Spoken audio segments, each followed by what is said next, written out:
మహోన్నతుడా నీకు వందనాలు. మాతో మాట్లాడి మమ్ములని సమయమందు బలపరచుమని, వాక్యమై మాలో ప్రకాశించుమని, ప్రకటన గ్రంథ ధ్యానాంశములను మాకు విశదపరచుమని, ప్రార్థన ఆలకించిన మా మధ్య ఉండి మాకు బోధించుచు ఉన్న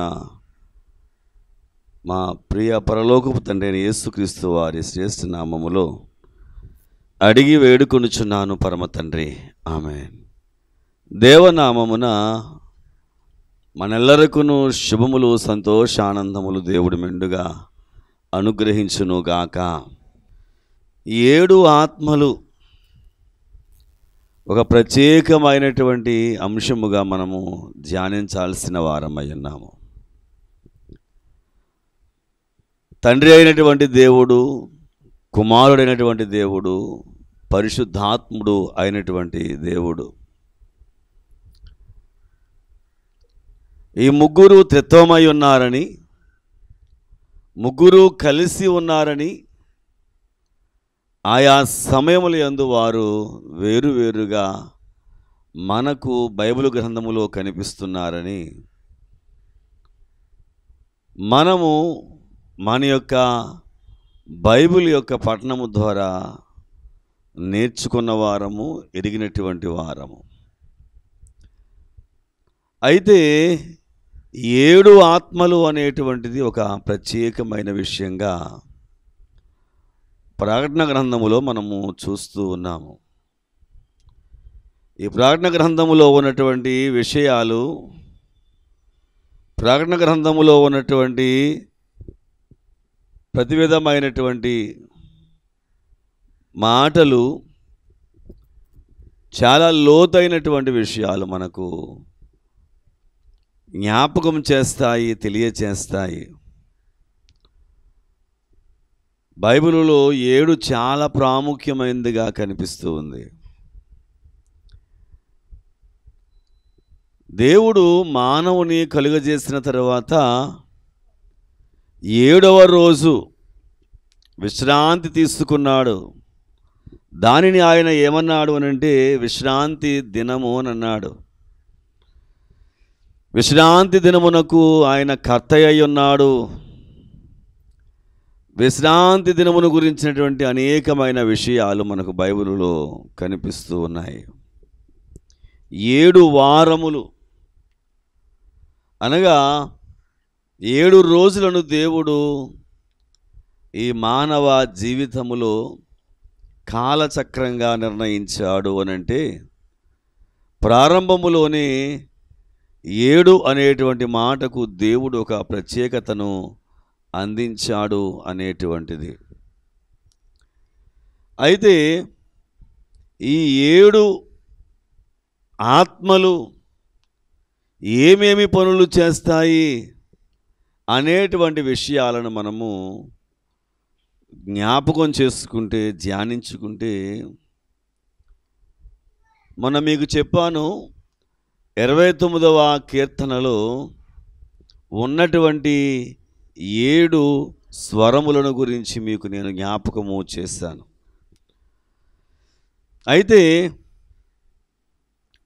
ప్రకటన గ్రంథములో ఉన్నటువంటి కొన్ని విషయాలు మీ మధ్యకు తీసుకొని రావాలని ఆశపడుతూ ఉన్నాను. మనము గమనిస్తే 7 ఆత్మలు ప్రకటన గ్రంథములో 1వ అధ్యాయం 4వ వచనం మనం చదువుకున్నటువంటి మాట, ఇంకా దీనిని బలపరిచేటువంటి మాటలు ఇంకా ఏమున్నాయో ఒక్కసారి మనము ధ్యానిస్తే 1వ అధ్యాయము 20వ వచనములో మనము చూసినప్పుడు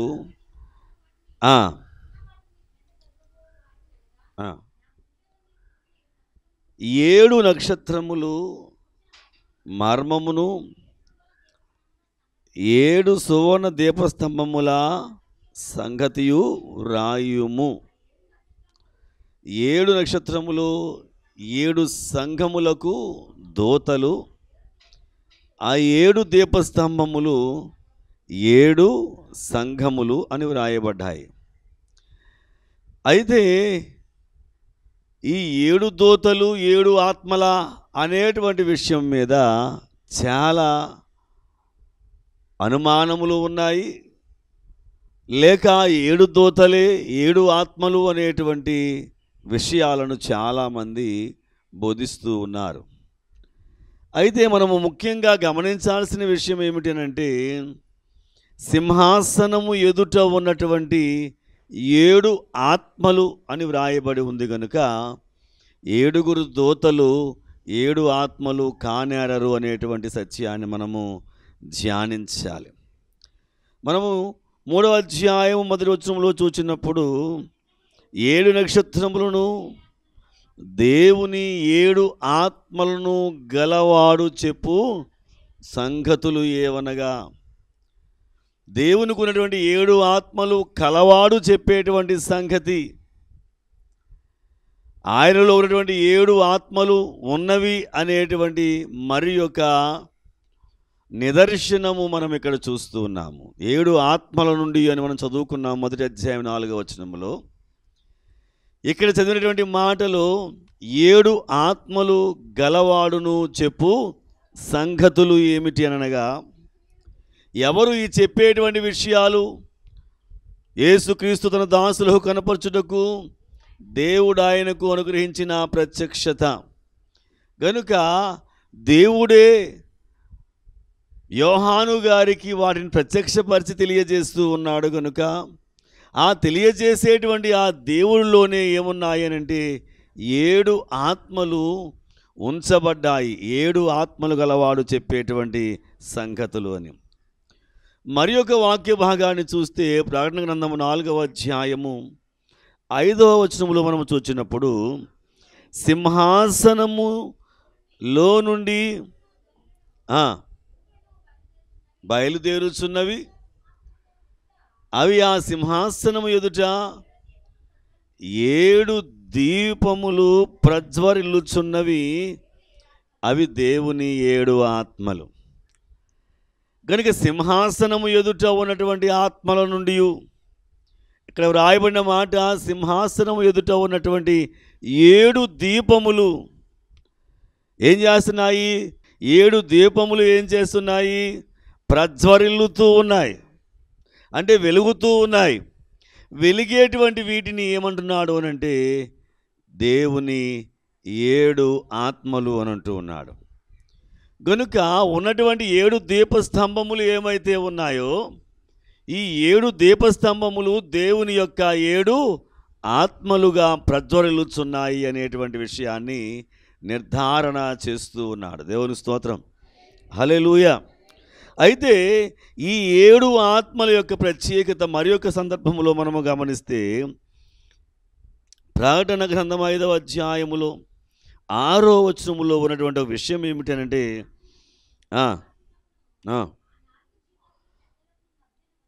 వధించబడినట్లుండిన గొర్రె పిల్ల నిలిచియుండుట చూచి తిని. దేని ఎదుట చెప్పండి? సింహాసనము ఎదుట. సింహాసనం ఎదుట ఏమున్నాయి? 4 జీవులు ఉన్నాయి. అది తర్వాత మాట్లాడుకుందాం. జీవులకును పెద్దలకును మధ్య, అంటే సింహాసనం ఎదురుగా ఈ ప్రక్కన 4 జీవులు, ఈ పక్కన పెద్దలు ఉన్నారు. మధ్యన అనగా ఎదురుగా, సింహాసనమునకు ఎదురుగా ఎవరున్నారు అంటే వధించబడినట్లుండిన గొర్రె పిల్ల నిలిచియుండుట చూచి తిని.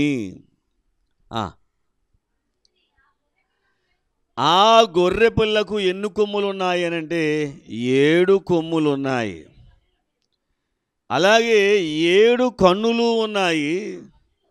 ఆ కన్నులు భూమి యందంతటికి పంపబడిన దేవుని స్తోత్రం. అర్థం చేసుకుంటూ వెళ్ళండి. సింహాసనము ఎదుట 4 జీవులు పెద్దల మధ్య వధించబడినట్లుండిన గొర్రె పిల్ల. వధించబడిన గొర్రె పిల్ల అనగా యేసుక్రీస్తు ప్రభువారు. శిలువ మ్రాను మీద ఆయన వధించబడిన వాడుగా ఉన్నాడు. గాయాలయ్యాయి, వధించబడినటువంటి గొర్రె పిల్ల అని అన్నారు అని అంటే చూస్తున్నటువంటి యోహానుకు వధించబడింది ఇది అని చెప్పడానికి గల గుర్తులు కనిపిస్తున్నాయి. ఇదిగో లోక పాపములను మోసుకొని పోవు దేవుని గొర్రె పిల్ల అని ఈ ప్రకటన గ్రంథాన్ని వ్రాసినటువంటి యోహాను గారే యేసుక్రీస్తు ప్రభు వారిని గురించి బాప్తిసం ఇచ్చేటువంటి యోహాను ఏమి చెప్పాడో అదే మాట ఈయన ఇక్కడ యేసుక్రీస్తు ప్రభు వారిని గురించి చెబుతూ ఉన్నాడు. అనగా యేసుక్రీస్తు ప్రభు వారు ఏమై ఉన్నారు? ఇప్పుడు గొర్రెపిల్ల అయి ఉన్నారు కదా. గొర్రెపిల్ల అయినటువంటి ఆయన ఈ యోహాను గారికి ఎలా కనిపిస్తున్నాడు అని అంటే వధించబడినట్లుండినటువంటి గొర్రెపిల్ల. ఎలా వధించబడింది అని అంటే శిలువమ్రాను మీద ఏ గాయాలైతే ఆయన పొంది ఉన్నాడో ఆ గాయములు మచ్చలుగా కనిపిస్తున్నాయి గనుక వధించబడింది అనేటువంటి మాట. మనము గమనిస్తే ఎవరి మీదైనా హత్యాయత్నం జరిగినప్పుడు ఆ గాయాలు మానిపోయిన తర్వాత ఆ వ్యక్తికి ఆ ఘాటులు ఎలాగైతే ఉంటాయో కనిపిస్తాయా, కనిపించవా? పలానా చోట గాయమైందన్న మాట ఎంతవరకు తెగిందో, ఎంతవరకు నరకబడిందో అవన్నీ ఖచ్చితంగా ఎలా ఉంటాయనంటే కనిపిస్తాయి కదా. అలాగున వధించబడిన గొర్రె పిల్ల అనంటే యేసుక్రీస్తు ప్రభు వారే అక్కడ ఉన్నారని, యేసుక్రీస్తు ప్రభు వారి యొక్క శరీరములో ఉన్నటువంటి గాయాలు ఏమైతే ఉన్నాయో అవి మానిపోయిన తరువాత ఎలాగైతే ఆ మచ్చలు కనిపిస్తాయో, ముద్రలు కనిపిస్తాయో, గురుతులు కనిపిస్తాయో ఆ గురుతులు ఈయన గుర్తుపట్టాడు కనుకనే ఈయన చెప్పగలుగుతూ ఉన్నాడు. మనము గమనిస్తే ప్రకటన గ్రంథము అంతా కూడా వలే ఉన్నది అనేటువంటి మాటలు మనము చూస్తాం. ఉన్నట్లుగా ఉన్నది, దాని వలే ఉన్నది, అలా కనిపిస్తుంది అని వ్రాయబడి ఉన్నది కనుక చూచినటువంటి విషయాలను యోహాను గారు వ్రాస్తున్నటువంటి సందర్భంలో ఈ గొర్రెపిల్ల ఎలా కనిపించింది అని అంటే వధించబడిన గొర్రెపిల్ల, వధించబడినటువంటి గొర్రెపిల్ల యొక్క గురుతులు ఇందులో కనిపిస్తున్నాయి. ఈ గొర్రెపిల్లకు ఎన్ని కొమ్ములు ఉన్నాయి అని అంటే 7 కొమ్ములు ఉన్నాయి. 7 కొమ్ముల యొక్క ప్రత్యేకత వేరు.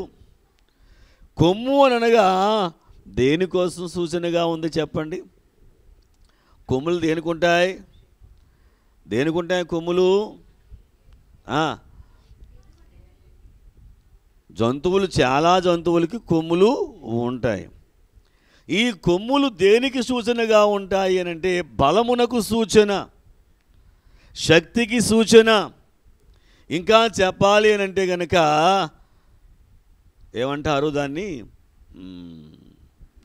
ప్రతిష్టకు లేక గౌరవానికి లేకపోతే బలము అనేటువంటి దానికి సంకేతంగా కనిపిస్తాయి కొమ్ములు.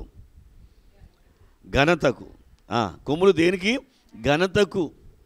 కనుక 7 కొమ్ములు అనగా కొమ్ములు దేనికి వాడేవారు అనంటే అభిషేకమునకు వాడేవారు. రాజాభిషేకానికి కానీ యాజకాభిషేకానికి కానీ తైలపు కొమ్ము తీసుకొని ఆ యాజకుని మీద, రాజు మీద దానిని ఏమి చేసేవారు అనంటే ప్రోక్షించేవారు. కనుక ఈ కొమ్ము దేనికి సాదృశ్యంగా కనిపిస్తుంది అనంటే అభిషేకమునకు సాదృశ్యముగా ఉంది. ఇప్పుడు 7 కొమ్ములు ఉంచబడ్డాయి అనంటే ఈ 7 కొమ్ములు 7 సంఘములలో ఉన్నటువంటి వారిపై అభిషేకమునకు గుర్తుగా కనిపించేటువంటి కొమ్ములు. 7 శక్తివంతమైనటువంటి సంఘములు ఆయన తల మీద ఉన్నాయి, అనగా కిరీటముగా ఉంచబడ్డాయి. అనగా పెండ్లి కుమార్తె ఆయనకు కిరీటముగా ఉంచబడింది. భార్య పెండ్లి కుమారునికి ఏంటి చెప్పండి? ఏ కిరీటము? ఏంటండి? యోగ్యురాలు తన పెనిమిటికి కిరీటము. దేవుని స్తోత్రం, హల్లెలూయా. యోగ్యురాలు తన పెనిమిటికి కిరీటముగా, అనగా పెండ్లి కుమార్తె ఈ గొర్రె పిల్లకు కిరీటముగా ఉంది. దేవునికి మహిమ కలుగును గాక. క్రీస్తు ప్రభు వారి యొక్క శరీరము మీద గాయములు, తలపైన ముండ్ల కిరీటము. గనుక క్రీస్తు ప్రభు వారి యొక్క తల మీద ముండ్ల కిరీటము అనంటే ఎవరు ఈ ముండ్ల కిరీటం? తన పెనిమిటికి ఏమై ఉంది? కిరీటం. ఎవరు? యోగ్యురాలు తన పెనిమిటికి కిరీటం. కానీ ఈ యోగ్యురాలు ఏ కిరీటంగా మారింది క్రీస్తు ప్రభు వారికి అనంటే ముండ్ల కిరీటంగా మారింది. అనగా పాపములే కిరీటముగా మారి ఆయన తల మీదకు వెళ్ళాయి గనుక తల మీద ఉన్నటువంటి ఈ పెండ్లి కుమార్తె క్రీస్తు ప్రభు వారికి ఎలా ఉంది ఇప్పుడు అంటే ఆ శిలువమ్రాని మీద వేలాడినప్పుడు ఉన్నటువంటి ఆ కిరీటము కాదు. ఇప్పుడు ఏ కిరీటం వచ్చింది? ఘనతకు సాదృశ్యమైనటువంటి కిరీటము, గౌరవమునకు సాదృశ్యమైనటువంటి కిరీటము, శక్తికి సాదృశ్యమైనటువంటి కిరీటము, బలమునకు సాదృశ్యమైనటువంటి కిరీటము పెండ్లి కుమారుడుగా ఉన్నటువంటి గొర్రె పిల్ల మీద ఉంచబడింది. చప్పలు కొట్టి దేవుని మహిమపడతాం. హల్లెలూయా. వధించబడినట్లున్నటువంటి గొర్రె పిల్ల మీద ఈ 7 కొమ్ములు 7 సంఘములకు సూచనగా, అభిషేకమునకు సూచనగా, గౌరవమునకు ఘనతకు సూచనగా ఇది మార్చబడింది. దేవునికి మహిమ కలుగును గాక. క్రీస్తు ప్రభు వారు శిలువమ్రాని మీద వేలాడుచున్నప్పుడు ఆయన తల మీద పెట్టినటువంటి ముండ్ల కిరీటము ముళ్ళు మొనదేరినటువంటిది ఆయన శరీరంలోనికి దిగబడితే, ఆయన యొక్క తలలోనికి దిగబడితే ఇప్పుడు కొనవలే ఉన్నటువంటి ఈ కొమ్ము పైకి వచ్చింది. చప్పలు కొట్టి దేవుని మహిమ పడదాం. హల్లెలూయా. అనగా నీవు ఆయన గాయములను ఇక నువ్వు రేపని వాడవుగా. కొన పైకి ఉంది కనుక ఆయన శరీరములోనికి కొన గుర్చుకొనదు అనగా ముళ్ళైతే గుర్చుకుంటుంది ఆ కొన. అయితే ఈ కొమ్ము పైకి ఉంచబడింది కనుక ఆయనకు నువ్వు కీర్తి తెచ్చే దానవుగా మార్చబడ్డావు. చప్పలు కొడదాం ఒక్కసారి. ఆయనకు ఘనత తెచ్చే దానవుగా కనబడ్డావు. ఇప్పుడు మనం చెప్పుకుంటే యోగ్యురాలు తన పెనిమిటికి ఏమై ఉంది? కిరీటమై ఉంది. కనుక పెండ్లి కుమార్తెకు ఉన్నటువంటి 7 కొమ్ములు, పెండ్లి కుమార్తె అనేటువంటి 7 సంఘములను గురించి వ్రాయబడినటువంటి 7 కాలాలలో ఉన్నటువంటి ఈ సంఘము ఆయా కాలాలలో ఉన్నటువంటి పరిస్థితులన్నింటినీ కూడా అధిగమించి ఆయన శిరస్సు మీద కిరీటముగా మార్చబడింది. అయితే ఈ గొర్రె పిల్లకు 7 కొమ్ములే కాదు, 7 కన్నులు కూడా ఉన్నాయి. ఏమున్నాయి? 7 కన్నులు కూడా ఉన్నాయి. కనుక ఆత్మ అనేది ఉందనంటే అది మాట్లాడగలుగుతుందని నేర్చుకున్నాం మనం. ఆత్మ అనేది ఉందనంటే చూడగలదు అని నేర్చుకున్నాము. కనుక ఇప్పుడు ఈ యొక్క గొర్రె పిల్లకు ఏముంది అనంటే 7 కన్నులు ఉన్నాయి. ఈ 7 కన్నులు దేవుని యొక్క 7 ఆత్మలు అని వ్రాయబడి ఉంది. కనుక దేవుడే పెండ్లి కుమార్తెను సిద్ధం చేసుకుని పెండ్లి కుమార్తె యొక్క రూపును మార్చివేశాడు. వధించబడినటువంటి ఈ గొర్రె పిల్లలోనే పెండ్లి కుమార్తెను ఆయన ఇనుమడింపజేసుకున్నాడు. 7 ఆత్మలు కలిగినటువంటి వాడుగా కనిపిస్తూ ఉన్నాడు. దేవునికి మహిమ కలుగును గాక. జైబులో క్రీస్తు మహారాజ్కి 10వ అధ్యాయం 3వ వచనంలో మనం చూస్తే అక్కడ మనకు కనిపించేది ఏమిటనంటే సింహము గర్జించున్నట్లు గొప్ప శబ్దముతో ఆర్భటించి 7 ఉరుములు వాటి వాటి శబ్దములు పలికెను. గమనించండి, ఎన్నున్నాయి? 7 ఉరుములు వాటి వాటి శబ్దాలు పలికాయి. అనగా 7 శబ్దములు అనగా 7 స్వరములు. ఎన్ని స్వరాలు? 7 స్వరాలు. సప్త స్వరములు ఇవి. ఇప్పుడు కీర్తన గ్రంథం 29వ అధ్యాయంలో మనం చూస్తే 3వ వచనములో మనం చూసినప్పుడు ఆయన స్వరము ఎలా కనిపిస్తుంది అంటే జలముల మీద. 4వ వచనములో బలమైనది, అదే 4వ వచనములో ప్రభావవంతమైనది, 5వ వచనములో విరిచేది, 7వ వచనములో అగ్ని జ్వాలల వలె ఉంది, 8వ వచనములో కదిలించేదిగా ఉంది, 9వ వచనములో ఈన చేసేదిగా ఉంది. ఈ మహాశబ్దము, ఈ స్వరము చేసేటువంటి పని ఏమిటి? 7 ఆత్మలు ఏమేమి పనులు చేస్తాయి అనేటువంటి ఆలోచనలో ఉన్నప్పుడు నాకు అనిపించింది ఒక్కొక్క ఆత్మ ఒక్కొక్క పనిని చేయడానికి నిర్ణయించబడ్డాయేమో అని అనిపిస్తుంది. ఒక్కొక్క ఆత్మ ఒక్కొక్క పనిని చేయడానికి. ఈ భూమి మీద పంచభూతాలు ఉన్నాయి. ఏమున్నాయి? ఈ భూమి మీద పంచభూతాలు ఉన్నాయి. పంచభూతాలు అంటే భూతాలు అనుకుంటే దయ్యాలు అనుకునేరు కాక, గాలి, నింగి, నేల, నీరు, నిప్పు, వాయువు. నీ మీద మాట్లాడుకుందాం. ఏంటి? నింగి, నేల, నీరు, నిప్పు, వాయువు. కనుక ఈ 5 పంచభూతాలు ఒక్కొక్క ఆత్మ ఒక్కొక్క దాని మీద ప్రభావము చూపిస్తుంది. దేని మీద? ఒక్కొక్క నీటి మీద, అలాగే నింగి మీద, నేల మీద, నిప్పు మీద, వాయువు మీద ఇవి ప్రభావమును చూపిస్తాయి అనేటువంటి విషయం. దేవునికి మహిమ కలుగును గాక. అయితే ఇవి ఈ అధ్యాయములో ఉన్నటువంటి వాటిని మనము గమనిస్తే మొదటి స్వరము ఏ స్వరమై ఉన్నదనగా జలముల మీద వినబడుచు ఉన్నది. దేవునికి స్తోత్రం. జలముల మీద వినబడేటువంటిది ఈ నీటిని శాసించేటువంటి ఆత్మగా మనము ధ్యానించాలి. రెండవదిగా మనము చూస్తే బలమైనది. ఈ బలమైనది ఏమిటంటే ఈ భూమి బలమైనటువంటిది, దీనికి మించినటువంటిది గొప్పదిగా లేదన్నట్లుగా బలమైనటువంటి పునాది దీనికి దేవుడు వేసేసాడు. ఈ భూమిని ప్రభావితము చేసేటువంటి ఆత్మగా మనము చూడవచ్చు. ఈ భూమిని ప్రభావితము చేసి ప్రత్యేకమైన రీతిని బలమైనదిగా ఉండేటువంటి స్థాయి దీనికి కనిపిస్తూ ఉంది. మూడవదిగా మనము చూస్తే ప్రభావవంతమైనది. ప్రభావము అనగా తేజస్సు, మహిమ అనగా ఆకాశము ఎంతైతే ప్రభావవంతంగా మనకు అనిపిస్తూ ఉందో దానిని పాలించేది లేక శాసించేటువంటి ఆత్మ మూడవ ఆత్మగా చూస్తున్నాం. 5వ వచనంలో మనము చూసినప్పుడు విరిచేది. వృక్షాలు ఎప్పుడు విరిగిపోతాయి? గాలి వేసినప్పుడు విరిగిపోతాయి. కనుక ఈ గాలిని శాసించేటువంటి ఆత్మగా మనము దానిని చూస్తున్నాం. ఎన్నవ ఆత్మ ఇది? 4వ ఆత్మ.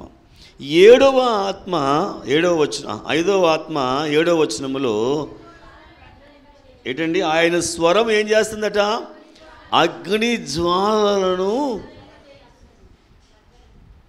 దేవునికి స్తోత్రం. కనుక ఈ ఆత్మ చేసేది ఏమిటి అంటే అగ్ని మీద శాసింపచేసేటువంటి ఆత్మగా మనం దానిని చూస్తూ ఉన్నాం. దేవునికి మహిమ కలుగును గాక. ఇక 8వ వచనములో మనము చూస్తే యెహోవా స్వరము ఏంటండి? అరణ్యమును కదిలించును అనగా కదలిక కలిగింపచేసేటువంటి ఆత్మ. ఎవరి మీద ప్రభావం చూపిస్తుంది అనంటే ఎవరు కదులుతారు?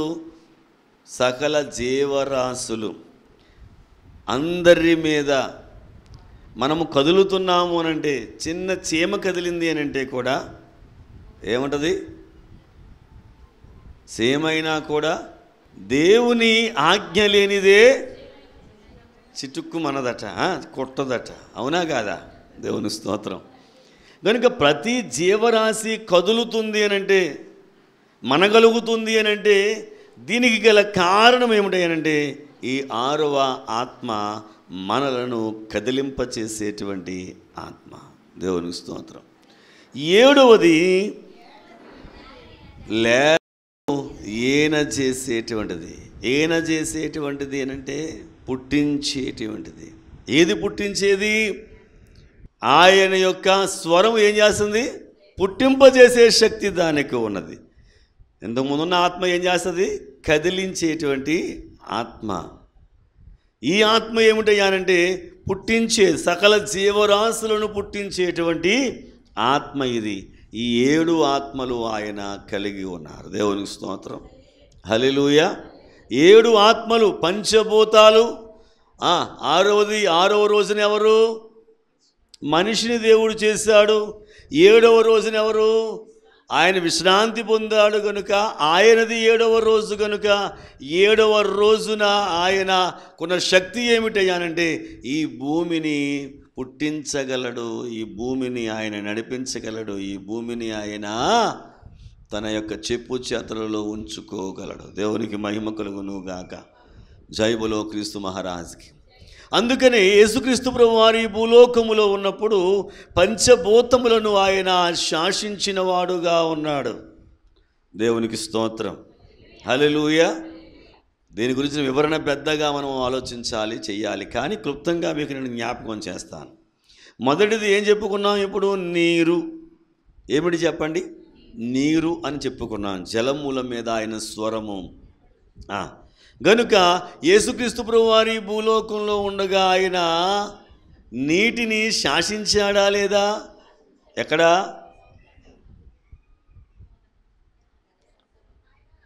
కానాన్ వివాహములో నీళ్ళు, మామూలు నీళ్ళు ఏమైపోయాయి? అక్కడ ద్రాక్షరసముగా మారిపోయాయి. అంటే ఆయన ఆత్మ నీళ్ళ మీద అనగా జలముల మీద ప్రభావవంతమైనదిగా కనిపిస్తుంది. దేవునికి స్తోత్రం. హల్లెలూయా. రెండవదిగా మనము చూస్తే కనుక బలమైనది ఈ నేల. దేవునికి స్తోత్రం. ఈ నేల, ఈ భూమి బలమైనది. ఒక వ్యక్తి యేసుక్రీస్తు ప్రభువారి దగ్గరికి చూపు లేని వాడు వచ్చాడు.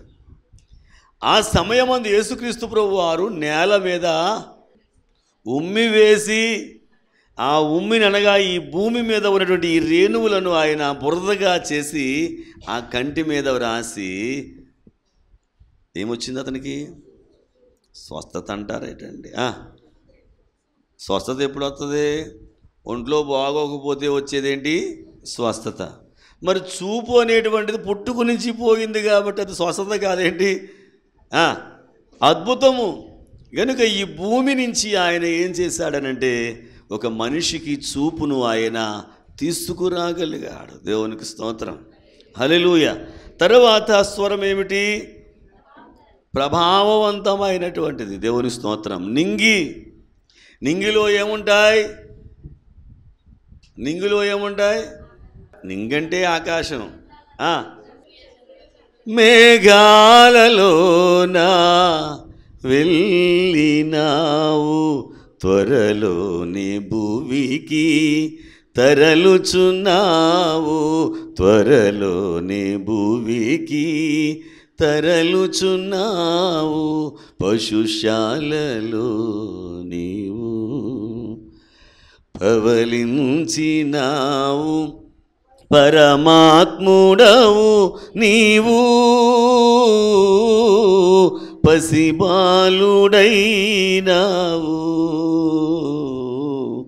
పసిబాలుడైనావు. ఏమండి, వాహనం అంటే ఏదైనా లోహంతో తయారు చేయబడాలి, అంతేనా? వాహనం అంటే దేంతో తయారు చేస్తారు? ఏదో ఒక లోహం కావాలి. ఏ లోహం? ఇనపమైనా కావాలి, అల్యూమినియమైనా కావాలి, రాగైనా కావాలి, ఒకవేళ బంగారం అయితే బంగారమైనా కావాలి, లేకపోతే ప్లాస్టిక్ అయినా కావాలి. వాహనానికి ఏం కావాలి? లోహం కావాలి. కానీ ఇప్పుడు ఆయన వాహనం ఏమిటి? మేఘం. దేవుని స్తోత్రం. దేవుడి మాటలను దీవించును గాక. మహోన్నతుడానికి మాతో మాట్లాడిన తండ్రి, కావలసిన దీవులు దయచేయమని యేసు నామమున అడుగుచున్నాం పరమ తండ్రి. ఆమేన్.